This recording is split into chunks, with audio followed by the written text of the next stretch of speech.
Hey guys, what's up, and welcome to the first Horror Friday Talks. I'm with host Jack here, Hey. and today we're going to be. It's not. What day is it? It's a Monday, so it's not really a Friday, but just pretend it'll come out on a Friday, hopefully. Anyway, we're on www.creepypasta.com, and tonight we're reading The Red Room, written by D. Compton. Ambrose. It's got a 5.44 rating out of 10 from 130 votes. Yeah, a fair bit. Estimated read time is 3 minutes, and the genre is I guess it's classed as it says, abductions, kidnappings, investigations and crimes, journals and diaries, technology, the internet, and the deep web. So we're gonna get into The Red Room. It was published on August 8th, 2019, so just a couple of days ago. And Jack, if you'd like to start reading this, go ahead. Okay. So should I just go from the top then? Yeah, sure. Okay, let's begin this. Red Room, written by D. Compton Ambrose. This will probably take longer than 3 minutes because it's out loud. Yeah, definitely. Henry had gone missing in Mexico weeks ago, and Lois kept getting these bizarre letters in the mail. She had assumed that the first 4 envelopes she'd received in the first 4 days of the month afterward were to the wrong address or a mistake. However, the 5th envelope contained a blank sheet of paper with a word that would haunt her for weeks. Husband is what it said. Lois felt her blood run cold. Wait, what? Sorry, I just got to interrupt there. It's starting off a bit strong. It's almost like it's a part 2 of a story, because you get no... I'm guessing Henry's obviously the husband to Lois, and all of a sudden she's getting letters, then it just starts off a bit... It needs to become more graduate. It's throwing you straight in, this one, isn't it? Perhaps it would have got a higher than a 5.4. Yeah, if the rating definitely tells me everyone's thinking the same, because it just the writer just throws it straight out there. So I guess we'll see when more comes up. We'll just see where this goes. Yeah. Should I keep going? Yeah. No, it's fine. Go ahead. Okay. The first 4 notes had read "I will return" and "your" respectively. The 6th one was ominous. "Only," it read. After this, Lois got online to search how to contact the Mexican authorities, running into little luck. Her conversations with the police and with her representatives went the same, and all led to dead ends. After the message reached, "If you can correctly guess," Lois was beginning to lose it.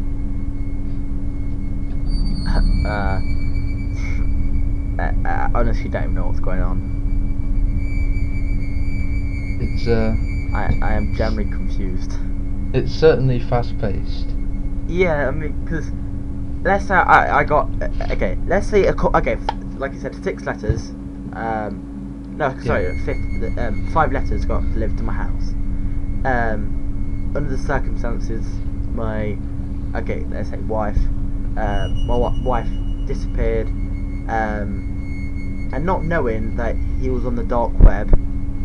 As I'm guessing, since it's tied to the Red Room, I wouldn't expect it from the dark web, and I will return, and yours, I don't know. It like you said, Jack, it's throwing it straight out there, and yeah, for the people listening who might not have the actual creepypasta up to read it, the letters in order currently read "I will return your husband only."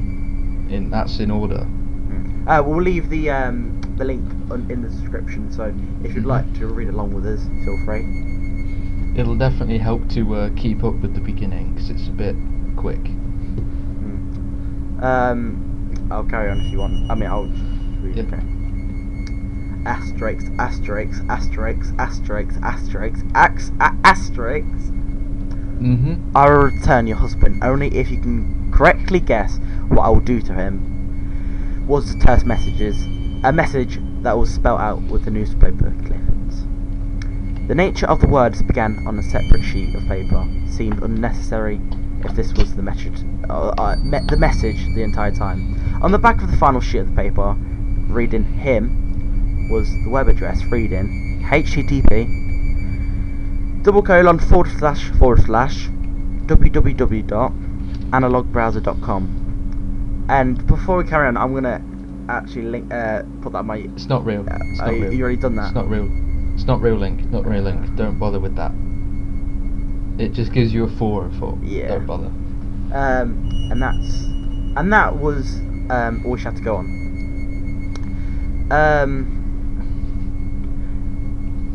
What I'm getting from this at the minute is, do you think she knows that her husband's was involved in the dark web? I don't know. Probably. I mean, like we said, the riot is coming on a bit strong, but I mean, I don't know. I mean, I feel like this is a blurred line between making a strong entrance and throwing you in. It's sort of on the fence a bit. Yeah, I guess so. I'll carry on again. The website was unimpressive. Exactly, a 404 is pretty impressive. Yeah. Nothing more than a series of images and logos. With a small link in the centre. When she clicked on it, the analog browser began to download onto a laptop, along with a Word document. In the document was a web address, with a notable difference in the domain registry. The address was simple: u.analog. After the program finished downloading and running, the browser reminiscent of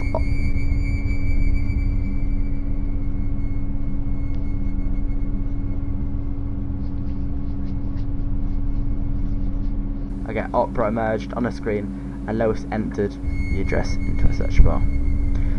Can I just say that I think this analog browser is probably a deep web browser. Yeah, like the Is Onion. Is it Onion? Tor browser. Yeah, that's got Onion logo.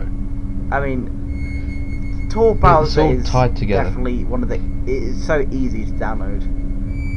It's stupidly. Yeah. Like some of the stuff that's on the deep web just leaves you scarred. Yeah, I mean, there's some, obviously all of you have probably seen the fake. Well, some people do the fake. You know, or I ordered a deep web mystery box off the internet, when most likely the actual content creators gone to a charity shop. For you American viewers, a charity shop over here in the United Kingdom, it's like a thrift shop. People, Goodwill. Yeah, and just picked out a couple of nasty ass clothes and put them in a box with a bit of fake blood from Asda. Ketchup. Yep, and I mean, And then there's real deep web. Yeah. There's the live streams. Oh, I do like the Esca used to do the live streams. Oh, I do miss Esca. Some of the live streams on there are disturbing. Limbs getting chopped off and things. Those are the worst ones.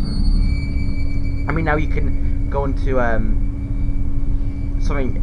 I think it's gore.com, something like that, and there's videos like 18 plus images, people getting stabbed in the head. It's horrible. It's like hardcore live leak. Yeah, pretty much. Anyway, I'll carry on. Yeah. A red chat room appeared on her screen. Before Lois could even begin writing a message, a series of bobbing dots appeared in the text field, preceded by the words "username is typing." This reminds me of Lon Arts, one of the videos he did. I think it might be Miss Nightmare actually. I'm not too sure, but I guess I could already tell this creepypasta has got a lot of inspiration from other similar creepypastas from the dark web. I mean,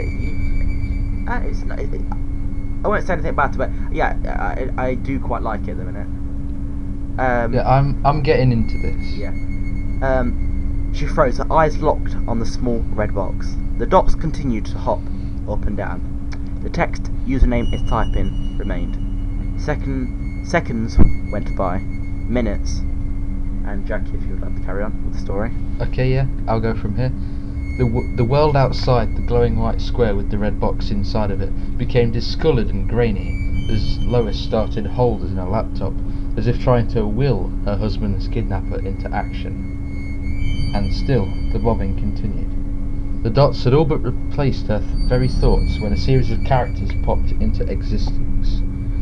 Lois wrenched her chair across the floor and dove face first into the laptop, guzzling the words on the screen, which read, "I will return your husband only if you can correctly guess what I will do to him." Lois's left eye twitched involuntarily.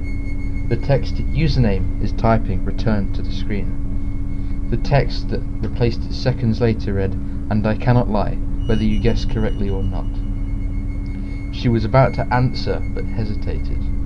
What if he would not return Henry? As Lois went to enter this inquiry, she hesitated again. Then that would mean he was lying about. The reality of the situation began to dawn on her. Lois didn't understand why this was happening. She thought, if he's both simultaneously lying and telling the truth, then there has to be a third option. The third option couldn't be that Henry was the man writing the notes and had faked his own kidnapping. His car was out front. And when she had dropped him off at the airport, he said he'd call her when he landed, and he didn't. Furthermore, if this person, had it been responsible he were Henry, was simultaneously lying and telling the truth, then he couldn't be Henry to begin with. That left her with an oddly terrifying answer.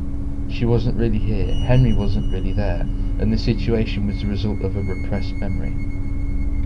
Lois went back over the events in her head, leaving the house with Henry, driving to the airport, dropping him off, getting the call about the laptop being on and not to look at it, seeing the red room on the browser, the argument, his second call, and then her waiting on the third call that never came. It was all bizarre to be sure, but one thing that stood out to her upon the analysing the day's events was the red room. She recalled multiple times stopping to get a timestamp, but each time pulled further and deeper into the horrific website. Can I just say before you carry on?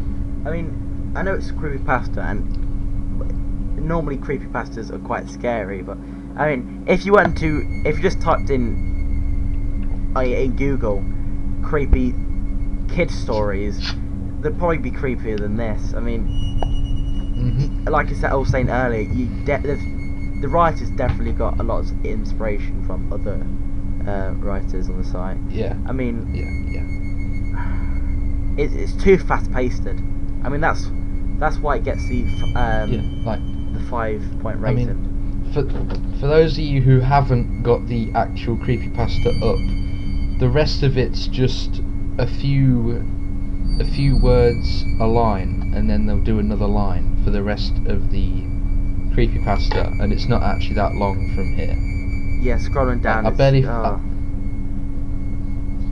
I barely feel like it started, but it's already nearly over. Yeah. Because it's going so quickly. Well, if you'd like me to carry on, I would. Yep. Yeah, you can do this last bit. That's when it hit her. She couldn't remember what day it was. She didn't even know what time of day it was. Not even day or night. She imagined going back home. She imagined it was his business trip, not hers. She'd imagined it was his laptop, not hers. She'd imagined she was home, but she was not. She'd imagined it all to distract her from the pain. She didn't get a good look at the room before she died.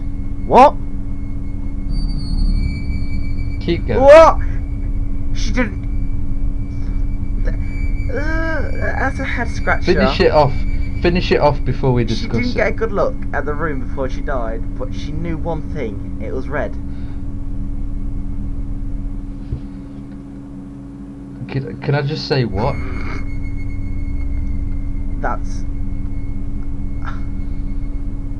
one thing I will say. One of the comments was gripping at first, but quickly became non-sensual. when it gets to logic, when it gets to the logic about lying or not lying simultaneously, not sure what you're getting, going for with that. I could tell you, we're going for a shocking revelation with the repressed memory situation, but revealed it too early. Then he quotes some writing from the actual text. That was when she realised that she didn't know what day it was. It's a line that you should have led the reveal with. In my opinion, up to that point, there should be only been faint hints. I do agree with that comment there.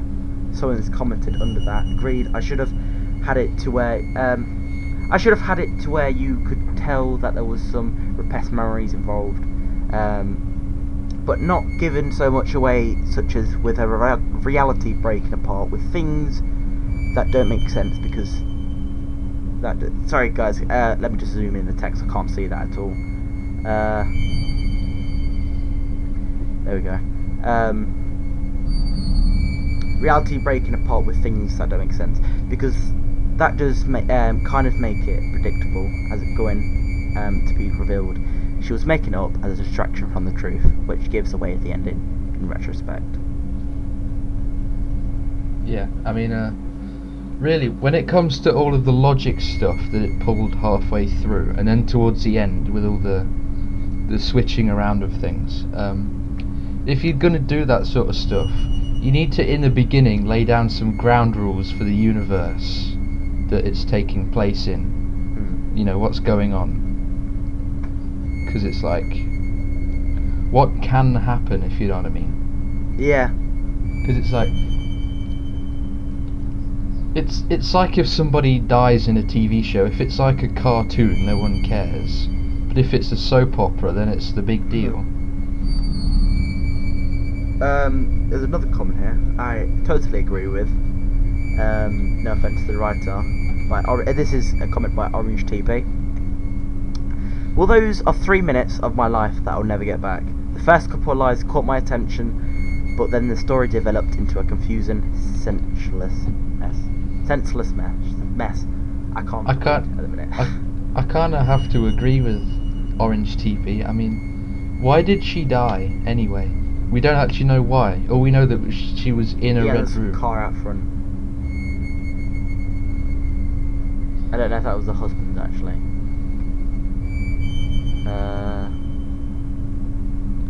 Yeah. There's this quite humorous comment here from Green Hammer. Thank goodness that was no longer, and I only wasted a few minutes of my life on that. I mean, I don't know.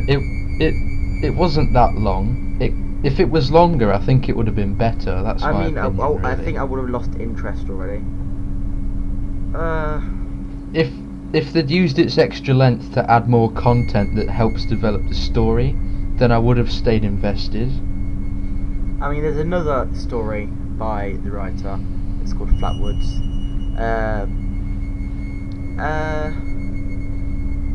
This time with a similar rating of 6.7 out of 10 from 98 votes, which is pretty good.